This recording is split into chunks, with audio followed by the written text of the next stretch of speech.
Je vous présente Joséphine. Joséphine est inquiète. Une masse suspecte a été détectée dans sa thyroïde. La thyroïde, c'est cette glande en forme de papillon située à la base du cou qui régule votre humeur, votre température corporelle et votre poids. Alors, la masse dans la thyroïde de Joséphine est-elle cancéreuse?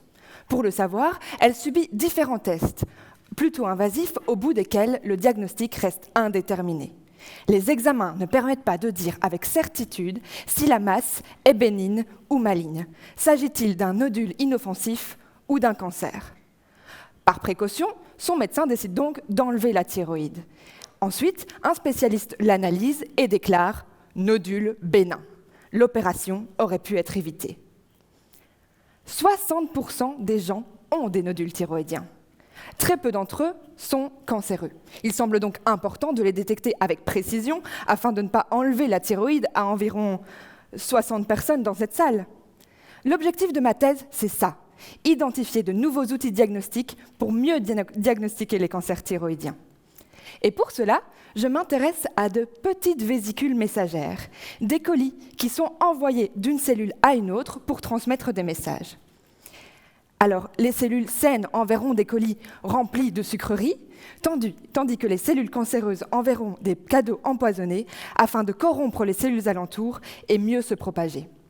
Et ces colis, ils sont distribués via le sang. Et c'est là que j'interviens. J'ai reçu du sang de patients volontaires atteints soit de nodules bénins, soit de cancer thyroïdien. De ce sang, j'ai isolé les petits colis.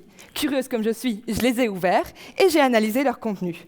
J'ai cherché les différences pour identifier les pièges envoyés par les cellules cancéreuses. Et en ouvrant tous ces colis, j'ai fini par détecter deux petites molécules qui se trouvent en quantité plus importante dans les colis cancéreux par rapport aux colis normaux.